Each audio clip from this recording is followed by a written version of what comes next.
It's Friday, March 14th, and you're listening to Inquiring Minds. I'm Chris Mooney. And I'm Indre Viscontis.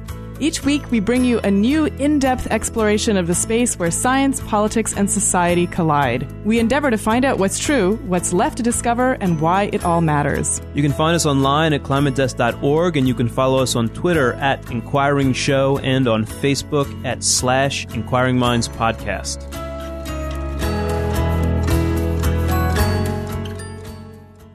Today's show is sponsored by Credo Mobile, the phone company that stands up for progressive values. The people at Credo know global warming is a fact, and Credo activists are fighting hard to stop the Keystone XL pipeline, which could mean game over for the climate. You can learn more about Credo at www.credomobile.com, or for a special offer of $50 off any phone for Inquiring Minds listeners, go to credomobile.com/Inquiring Minds.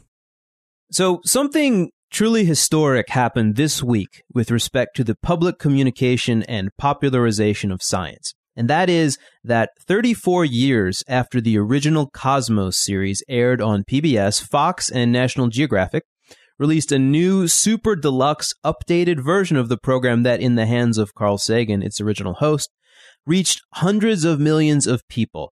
And this new version has come out in what is actually the biggest release of a TV series in history. It's going to reach 500 million homes, 220 channels, 181 countries, 45 languages, and the show itself is quite stunning. It's hosted by the heir apparent to Carl Sagan, Dr. Neil deGrasse Tyson, whose facility when it comes to explaining all things scientific has been, I think it's fair to say, widely noted pretty much everywhere on the internet. And we were super lucky because this week we actually got to have Dr. Tyson on the show to talk about the new Cosmos and to discuss anything from what it's like to follow in Sagan's footsteps to why this is the right moment for bringing Cosmos back to, the problem of the politicization of science. Here's one clip from our interview.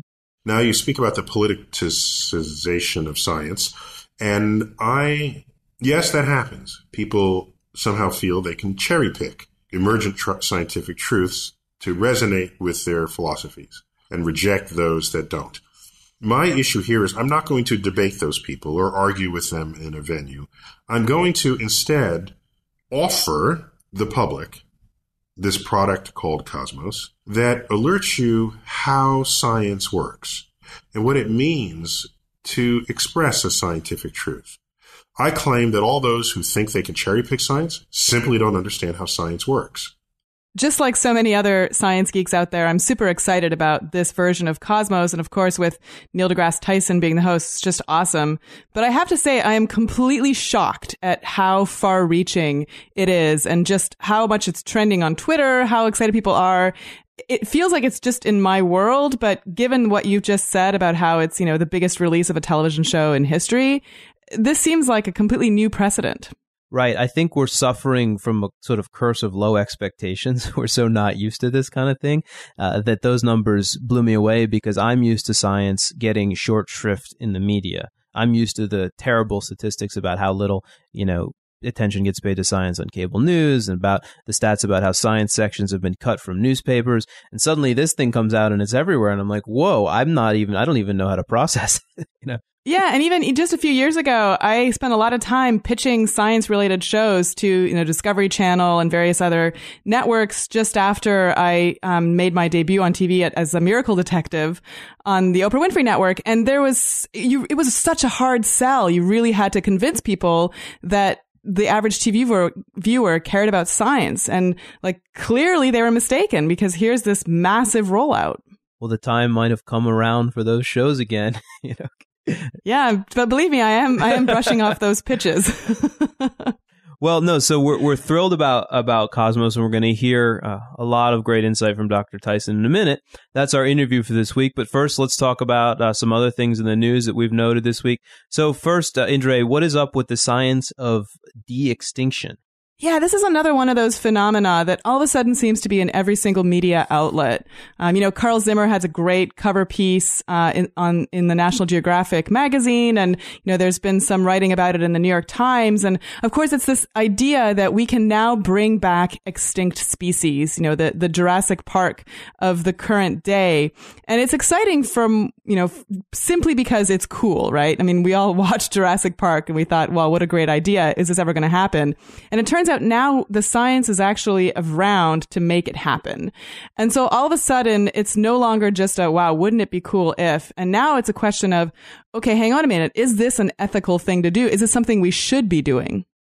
So I have to say, if you know me well, I definitely have my issues with libertarians because so many of them are climate deniers. But there's a part of me that finds really enticing this part of the libertarian techno-optimist vision of remaking the natural world to make it better than it was before. And that sometimes means, full steam ahead, we need to colonize Mars. And sometimes it means, hey, we can bring back the passenger pigeon and the Tasmanian tiger, and wouldn't that be awesome to do it? And, I find that optimism kind of intoxicating. And for the people who are scared by this, I think that we have to just sort of make a footnote and reference our show on GMOs with Steve Novella, where we basically took apart the argument that, some things aren't natural and shouldn't be done. Because with these species, their extinctions were caused by humans in many, many cases. So, if it's unnatural to bring them back, it was unnatural to make them go extinct. So, you get into all these contradictions. And I think that the thing that is a valid concern is an ecosystem going to be upset? Can it not handle the proliferation of some new organism, which I can see? But as long as you have that dealt with, then I like it. Yeah, and I think we can never really predict exactly what bringing back a species, what effect that will have on a given ecosystem. But, so often invasive species get introduced into ecosystems, and then we have to deal with the consequences. So in some ways, just by understanding that this is potentially an issue, we're already way further along than we are just when, rats colonize an island because they came on a ship. And in some ways, I see this as the animal equivalent of GM food, right? Just as you mentioned, we've been creating breeds of food for thousands of years, and now all of a sudden everyone's up in arms about this idea of genetically modified organisms. Well, here we have, again, a species that we could create just from genes that we find in, the fossil record or what have you. But we've been selectively breeding domestic animals also for hundreds, if not thousands of years. I think that bringing back mammoths would be a kind of a big deal. You'd have to definitely have that situation under control. Yeah, well, and they do have a long gestational period and a long maturation period, so it's not like it would happen in an afternoon. Got it.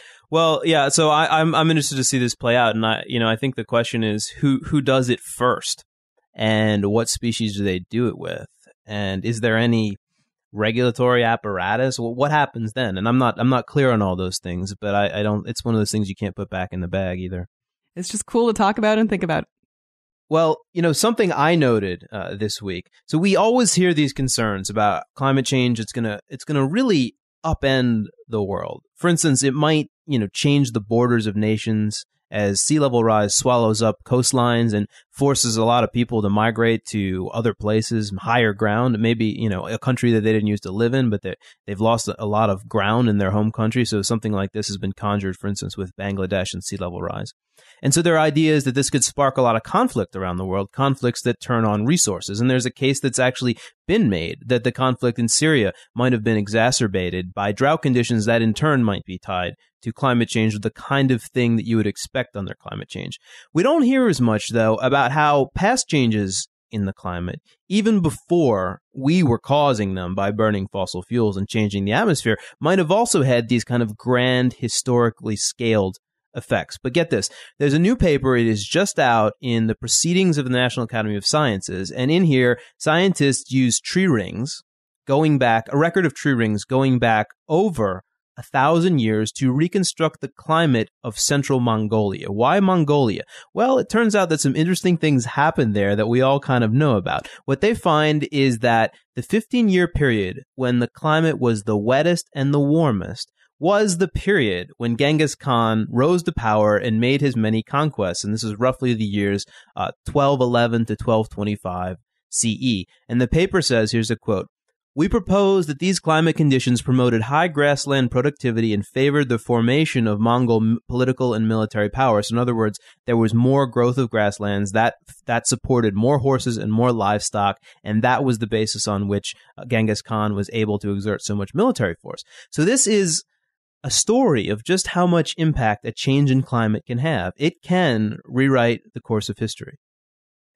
I love this story in part too because of a personal side, and that is, my parents were both born in Lithuania, and there are sort of two types of Lithuanians. There's the very fair-skinned, blonde, blue-eyed Lithuanians that you think of typically of Scandinavian countries, and then there are people like me who have darker skin, dark eyes, dark hair, and even like a slightly almond shape to our eyes. And the theory is that we are actually the descendants of Genghis Khan during the conquests.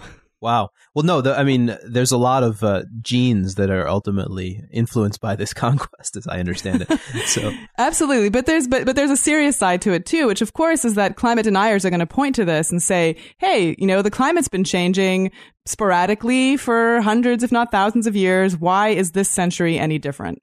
Well, and it's a fair point until you consider that no one's claiming, no one's ever been claiming, as far as I know, that there weren't climatic changes. There were ice ages, right?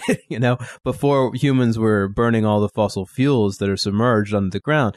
So no, this just gives us a window on how consequential those changes could actually have been, and how much they could have shaped history before. And that lets us project forward and say, you know what, it's going to be a big deal again. And this is not the only example. I don't think the science is as well established on this. This is my understanding based on a brief reading. But there is research suggesting that the very cold climatic conditions were involved in what we call we don't know exactly what happened, what we call the extinction of the Neanderthals in Central Europe. And the theory is they had to travel a lot farther for food. And what did that happen? That brought them into more contact with our ancestors. And then what happened? We don't exactly know. There was both interbreeding. There was also probably conflict. Anyway, they are not with us anymore. And there's an idea that climate change might have fed into that as well. Not human-caused climate change, but climate change. Yeah, I mean, the interesting thing now that we have in our toolbox, of course, is models from scientists that might be able to predict more accurately what's going to happen with the climate in the coming years, so that perhaps we can prepare for it and not see it as such a massive disruption on the human species. Yeah, but droughts in particular, I mean, it's very easy to see how periods of sustained droughts can lead to resource conflicts, or the opposite in the case of the Mongols. But that seems to me like a pretty simple equation. Yeah, I guess we all have to go back and read Jared Diamond's Guns, Germs, and Steel again. Yeah, all the examples are in there. And Collapse. We got to read that Absolutely. one too. Okay, so with that, let's take a short break, and then we'll be back with my interview with Neil Tyson. Today's show is sponsored by Credo Mobile, the phone company that stands up for progressive values. Credo supports groups like the Union of Concerned Scientists, 350.org, and the National Center for Science Education. You can learn more about Credo at www.credomobile.com. Or for a free Google Nexus 5 offer, go to credomobile.com/Inquiring Minds. Neil Tyson, welcome to Inquiring Minds. Thank you. I'm happy to be counted among those who you consider to be inquiring.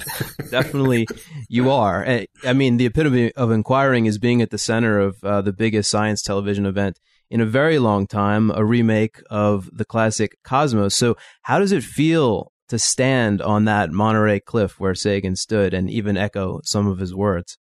Yeah, those Monterey Cliffs, you remembered those. They're stunning. And particularly for me as a city kid, to be sort of just dropped into this boundary between land and sea and air and cliffs. And so, yeah, it's just stunning. So you got to say something deep if you're standing there, I think is the point. Nature's expecting you to not just say, well, just watch the show, It's like, but Yeah, it's. Oh, by the way, I can quantify the extent of this release. It turns out that this is the biggest release of a television series of any kind in the history of television. Wow. So I just learned that from the folks at Fox and National Geographic. And part of what contributes to that is that over the next several days, basically within the first week of it having premiered on Fox in America, it will have appeared in 181 television stations around the world in 45 languages. And so somebody is thinking, someone who's in charge, we're talking about network executives, are saying to themselves that this is important and it needs the widest possible audience. And so I would have always felt that just as a scientist and as an educator, but to have people who are the gatekeepers of media such as this feel the same way tells me that maybe science is becoming mainstream in ways that I think it should have been happening long ago.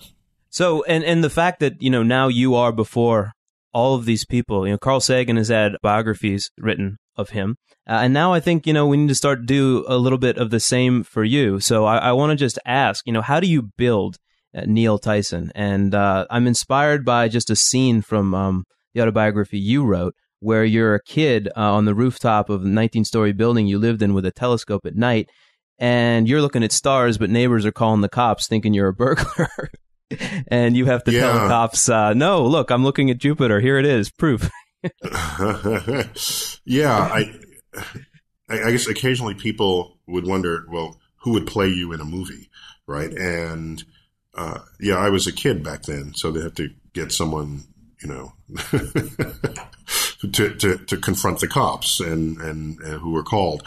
I have a story, but I think everyone has a story. So the fact that I'm using a telescope as a child, essentially every one of my colleagues had a telescope as a kid.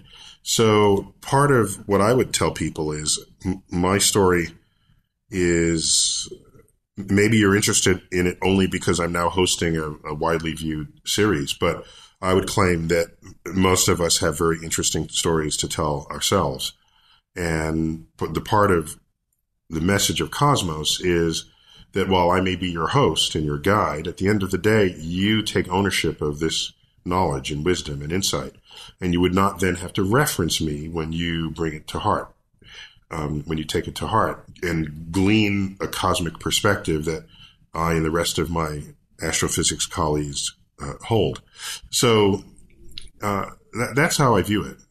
Well, why do you feel you started to say that, this is the moment where, this really can reach massive audiences? Why is this generation ready now? I mean, do you have any thoughts on that? Yeah, I think that's a great question because I suppose Cosmos could have been made 10 years ago, this follow-on to the original Cosmos. The question is whether Fox would have taken an interest in it or any major network. And I think there was a lot of groundswell that fertilized the ground, the terrain on which Cosmos landed. And one of them was, you just look around. For example, there's the website IFLS. Are you familiar with that? Oh, one? Yes. It's a website and Facebook place. And, I effing love science. And it's got 10 million followers. Yeah, it's huge. 10. And what it does is it aggregates cool scientific videos and write-ups and YouTube clips and all of this sort of thing. And people just celebrate science on those pages. The people who follow those pages are, some of them, maybe many, are geeks. Sure. But you don't rack up those numbers unless you are penetrating into the rest of civilization, the rest of our culture. People who might not have known that they liked science and then saw how fun it could be and how enlightening the results, the fruits of science can be in their daily thought. So there's not only that, the number one sitcom on television is called The Big Bang Theory. Yes, they're caricatures, but if you ever had a friend who's a geek, you will see some of your friend in those characters. There's no doubt about it. And so how do you get a show where people spout scientific commentary daily without any real effort to explain it to the viewer and have that be a number one show? How's that even possible unless the culture of science is working its way into pop culture. Then you have the multiple incarnations of crime scene investigations, CSI. I think it's in 4 different cities now.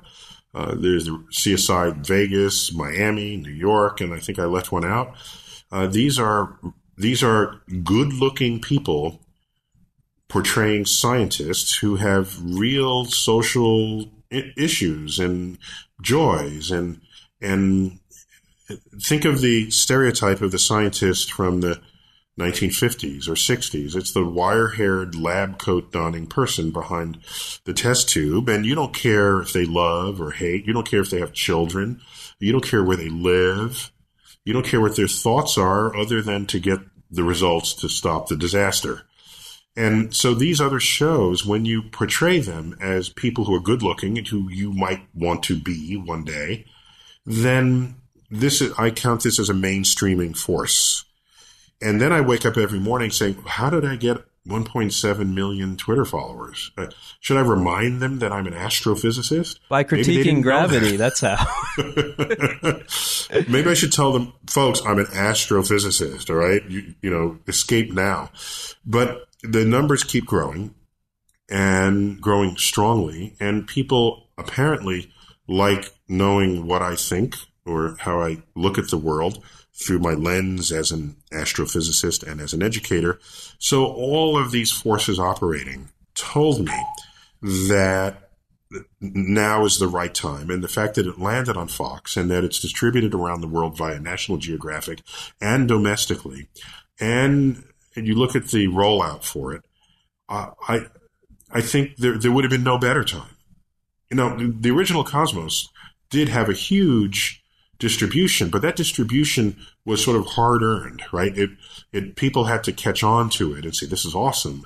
Maybe we should bring it to other countries. Maybe we should reissue it. And so it did receive a huge distribution, but not out of the box the way this one did. So I asked people on Facebook for some questions. This is one from James Underdown, directs the Center for Inquiry on the West Coast, and he asked this, and that was something I was thinking too. What's the number one thing, maybe if there's only one thing, that Sagan didn't know, just couldn't have known about the cosmos that we do, that really gives us a new and different understanding? Now, I grant there may be many things, but what's a big one? I would at the top of the list, he knew nothing of the discovery of dark energy that was published 2 years later. There are equations of Einstein that told you something like dark energy could exist, but those terms in the equations were not really taken seriously, and they were mostly ignored because it referred to an anti-gravity force. And the math doesn't have to map reality, by the way. Math is a tool to help us describe reality, but it doesn't have to be everything that math tells us it should be. So that was one of the things we said, okay, the equation gives you anti-gravity, let's just ignore it, because clearly there isn't any. So 2 years after Sagan's death, we discover dark energy. This is this pressure in the vacuum of space that pushes on the universe, forcing it to accelerate in its expansion. He couldn't have foreseen that. He couldn't have foreseen Kepler, the Kepler telescope, designed to find Earth-like planets around sun-like stars. And he would have known that these planets were out there, but not to be discovered with such fanfare as the announcement from the Kepler telescope, 715 exoplanets, released just a couple of weeks ago in the press. Now the number is well over 1,000. He couldn't have known about our discussions of the multiverse, that our universe is one of many. And for me, those are the top of the list for me in the last 20 years since he's died. Well, especially the exoplanets. I mean, as someone who is so interested in the search for life elsewhere, I mean, I think that would have been the biggest thing probably to catch his fancy. Does that seem fair? Well, also, sure, not only that, when you consider that we think of planets as the place where you might look for life because we are on a planet and we are life. However, it may be that life thrives on the moons of planets. There are several moons in the solar system that have fascinating terrain and atmospheric conditions that fall outside of the Goldilocks zone, even this this tepid zone where water neither freezes nor evaporates, where you would expect that if there was life as we know it at all, that's where it would be. You can now find heat sources that are not the sun that keep these outer planets or outer moons warm. Europa is such an example. A frozen body where the stress from Jupiter's gravity pumps energy into it, melts the ice, and it's an ocean of liquid water. It's been liquid for billions of years. So something that has happened since 1996 is we've become much more open to places outside of the previous constraining boxes that we've described them. So, I was there when you spoke at the Library of Congress earlier this year, where people were sort of celebrating the dedication of Carl Sagan's papers. It was kind of a preview to the new cosmos in many ways. But people did remark upon some trends there that you might argue could make your job a little harder in terms of being able to reach people in the way that Sagan did. One of them is the media, and this is something that David Morrison, one of Sagan's students, remarked upon. The media have become so fragmented. Some of the stats you gave us suggest that you might be able to get past that with the release, but then also science has gotten way, way politicized. I mean, how do you feel that Cosmos 2 fits into these trends? So an important point here is the media attention given to this release of Cosmos has been extraordinary. I would say perhaps even without precedent. And that tells us something.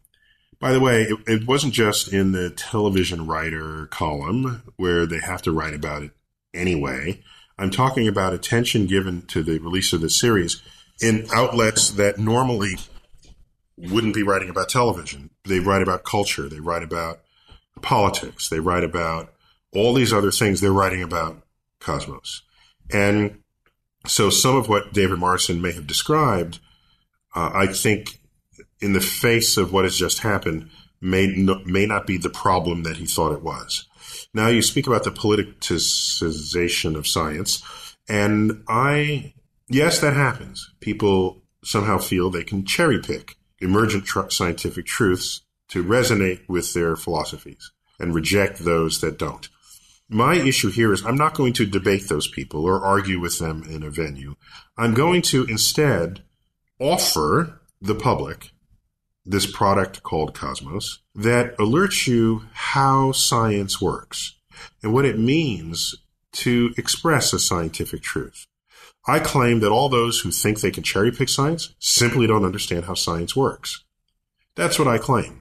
And if they did, they'd be less prone to just assert that somehow scientists are clueless or, by the way, when we're clueless, we will tell you we're clueless. There are plenty of cases where that's true. I don't know what dark matter is or dark energy. We're clueless.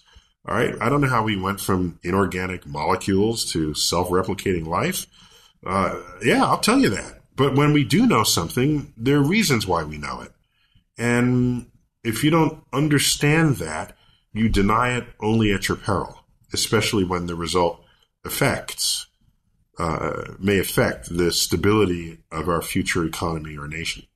So I guess this does create a tension for you, though, because in the first episode of Cosmos, you tell the story of Giordano Bruno, who was persecuted by the Inquisition for some of his inquiries. And this raises the whole host of areas in which science runs into people's presuppositions, ideologies, or worldviews. So, I mean, will you really be able to avoid engaging in some of the battle over what's true? I mean, Sagan engaged in the battle. Sagan he resonated in part because of his stands on political issues like arms control, nuclear winter, and the Star Wars program.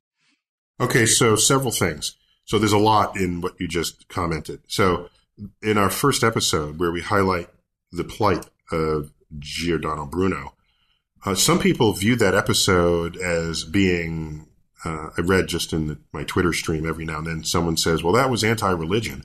And the Cosmos is not anti-anything. Cosmos is, here is science. Here are the struggles that scientists have gone through to bring emergent truths to their cultures in which they were embedded. And so there it is. Now, if you want to say that's political, well, go ahead. But I'm telling you, this is what happened. Okay. And so now Meanwhile, Giordano Bruno himself was a deeply religious person. In fact, you could argue he was more religious than the people prosecuting him, because his premise was that if Copernicus is right, and the sun is just another star, like the stars in the night sky, that means the stars in the night sky might have planets, because our sun has planets. And if they might have planets, then they might have Earths. If they have Earths, then they might have life. And so the God he was worshiping, the God Bruno was worshiping, would be a God of over all the life in the universe. A bigger God than the one that puts Earth in the center and focuses only on the affairs of humans. So it was a battle of religious ideologies, one of which would come closer to the expressed scientific truth than the other. So that's all. The real culprit here is not whether it's religion, or the real culprit is dogma. And it would be true in any form. It could be cultural dogma, business dogma, yes, religious dogma, but also anytime you have a doctrine where that is the truth that you assert, and that what you call the truth is unassailable, you've got dogma on your hands. And so Cosmos it's an offering of science and a reminder that dogma does not advance science. It actually regresses it. That's something to know. Now, with regard to Carl Sagan would debate people on all manner of issues, and I don't have the time or the energy or the interest in doing so. As an educator, I'd rather just get people thinking straight in the first place, so I don't have to then debate them later on. But Carl spoke up on other matters, other political issues like nuclear winter and things. By the way, the people ask, well, where is today's citizen scientist, as there were yesterday? And the fact is, in the Cold War, the foundation of Cold War might was derived from nuclear arsenals. And nuclear arsenals are based on atomic weapons, and atomic weapons are the brainchilds of physicists. So if you were a peace-loving physicist, you carried a certain level of accountability for the weapons arsenals that were holding the world hostage. And so you would not be surprised that the most outspoken scientist of the day would then be the physicists. Today, the threats to the world are basically not nuclear. They relate to, there's threats to your privacy, there's bio threats, there's chemical threats, there's hacking threats, there's wars are fought with drones and with precision weaponry. None of that comes directly out of the physicist shop. The people who are there, those are engineers, and they're biologists, chemists. So are you going to turn to the physicist to be the peace-loving person speaking out against drones? Or are you going to get the aerospace engineers who would become peace-loving to do that? So this is my point. Carl Sagan and others would be the natural people in a time of a war where the weapons were invented by our scientific brethren. Otherwise, plus, the concept of war is bad was primarily a Vietnam concept. In the Second World War, people fighting Hitler were not saying war is bad. They were saying Hitler is bad, and we need to fight a war to get rid of him. So I'm not going to judge the path of history in this way. I'm just going to offer science and tell people how powerful this knowledge is and how responsible one needs to be going forward, because I think what we all want is to preserve our species and to preserve our culture and civilization in ways that can be enjoyed for generations to come. Do you feel then that part of this message in terms of preserving, and I mean, part of the original Cosmos was about how precious the Earth is and how we can threaten it. In this case, we can threaten it with nuclear weapons. I mean, do you think part of the message now has to be we can threaten it because we can change its temperature in a way that's going to have all kinds of terrible... Well, that's correct. We can. There are many ways we can threaten. We can say, well, let's save Earth. No, we'd be saving ourselves. Earth will be here long after we're extinct, in all cases. So the messaging is you are equipped and empowered with this cosmic perspective achieved by the methods and tools of science applied to the universe? And are you going to be a good shepherd or a bad shepherd? Are you going to use your wisdom to protect civilization, or will you go at it in a short-sighted enough way to either destroy it or be complicit in its destruction? If you can't bring your scientific knowledge to bear on those kinds of decisions, then why even waste your time? Science, what distinguishes Cosmos from all other documentaries that I've seen, not only in its original incarnation, but for the new one, is we're not only telling you about science and what it has come to teach us, but we tell you about why science matters. And that's what distinguishes Cosmos from other documentaries that may just rip pages from a textbook and put it in a curriculum for you to learn. So in the original Cosmos, Sagan actually said, I think it was in that opening on the Monterey Cliffs that we already mentioned, he said, we're a way for the cosmos to know itself. But it seems to me, I don't know that we know the answer why we are a way for the cosmos to know itself. And recently we had on the show a mathematician from Berkeley named Edward Frenkel, who posited in the New York Times that maybe we're living in a simulation because math works so well to describe everything, letting us know the cosmos. So do we have any answer to that question? Why can we use math and it actually works?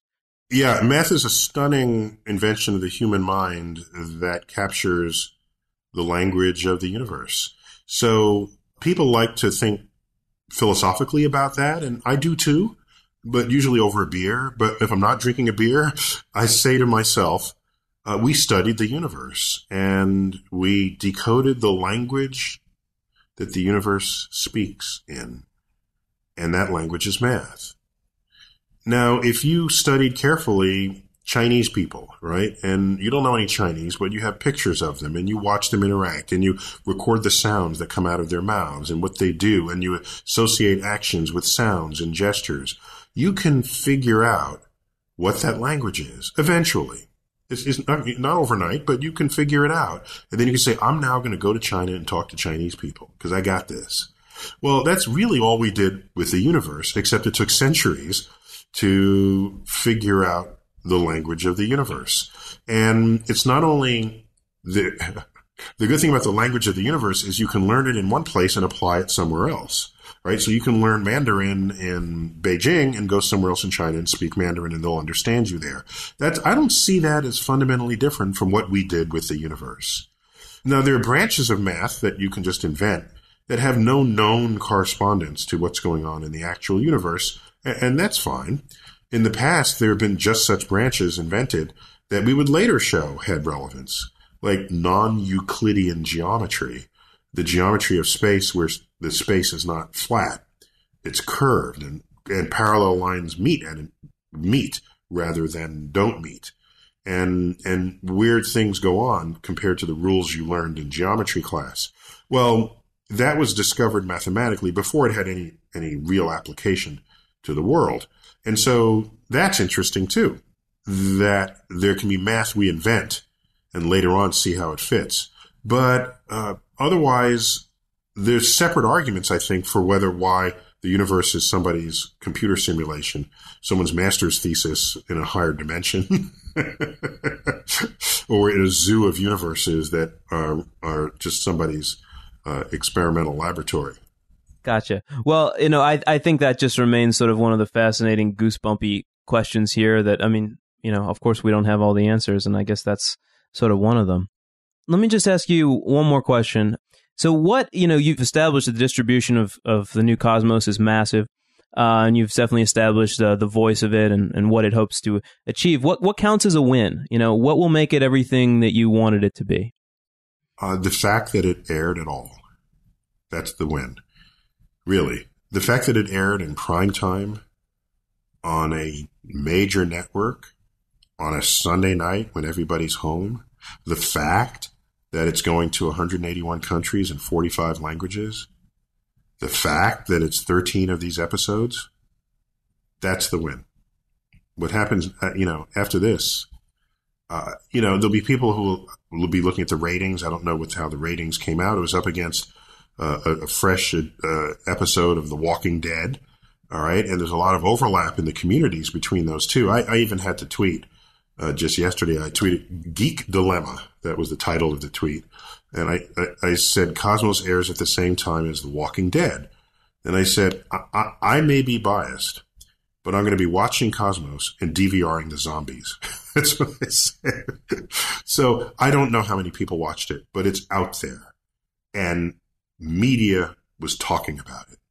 And I'd like to think that it'll help shape the vocabulary going forward of citizenry and the electorate and kids and teachers and the other drivers of social and cultural mores. If you now know that science matters, it's not something to step around or dig a hole under or step over, that you're a participant in this epic adventure, then I think it's succeeded.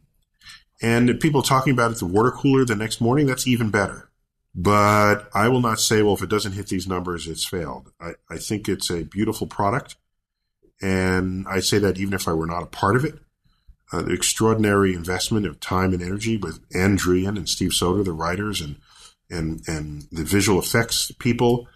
In Cosmos, there are things that happen just smoothly that if you stop and pause for a moment, they're just extraordinary, right? I'm standing by a lake, and then this creature walks out of the lake that's been extinct for hundreds of millions of years. And I just say, here's the first vertebrate to come out of the ocean onto land. And it just happens as I walk by it. The fluidity of extraordinary visual phenomenon is itself extraordinary. And I think one of its successes could be just the ease with which it is reeling you in to learning the methods and tools of science. Well, it is a spectacular thing to watch, and congratulations on this happening, and it's been really great to talk to you, Dr. Tyson. Thank you very much.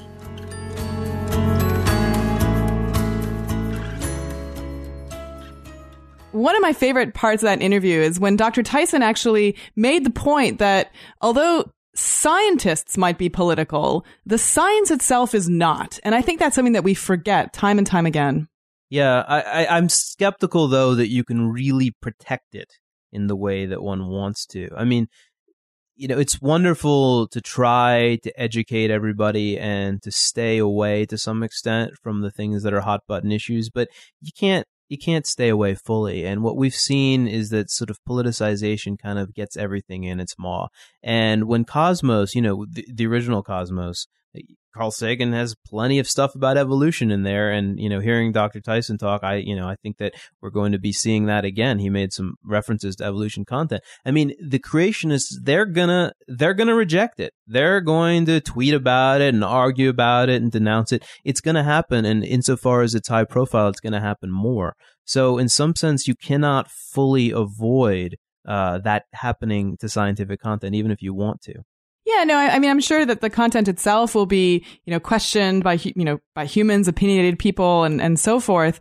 But the fact is that the facts are going to outlive all of us and all of our political climates. And that's what makes it exciting, and also what makes it so obvious in a show like Cosmos, where you really are trying to talk about science and its huge breadth. It's not just one particular subtopic. And I think it's the fact that we are actually considering our own place in this massive set of multiverses. I mean, forget universe. That's just, it brings this kind of awe of science back to the forefront.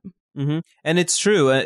Compared with that vision, that sublime vision, and if you watch the first episode of Cosmos, there's a couple of moments when it hits you in the gut. Right.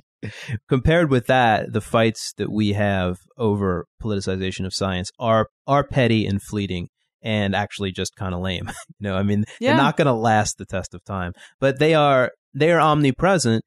And, it wasn't just our interview, not every interview, but many interviews I've seen with Dr. Tyson. People are trying to get him to talk about the political issues of the day. So, that's kind of a line that he has to walk. Yeah, but I think he's a smart man for pointing out that, the facts speak for themselves. They in the long term, I think that they do. In the short term, boy, it's messy. Okay, well, we'll leave it at that. So that's it for another episode, and I want to thank you for joining us for this installment of Inquiring Minds. To find us online, visit climatedesk.org. You can also find us on Twitter at Inquiring Show and on Facebook at /Inquiring Minds Podcast. And don't forget that today's show was sponsored by Credo Mobile, the phone company that shares your progressive values. When science is under attack, Credo fights back. Credo takes action around the country to promote science education and oppose climate change deniers.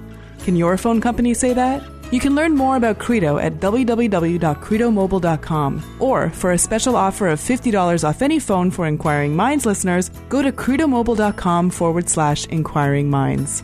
Inquiring Minds is produced by Adam Isaac in cooperation with Climate Desk, a journalistic collaboration that includes The Atlantic, the Center for Investigative Reporting, The Guardian, Grist, The Huffington Post, Mother Jones, Slate, and Wired, and our music is provided by the award-winning producer, Rian Sheehan. And we're your hosts. I'm Chris Mooney. And I'm Indre Viscontis.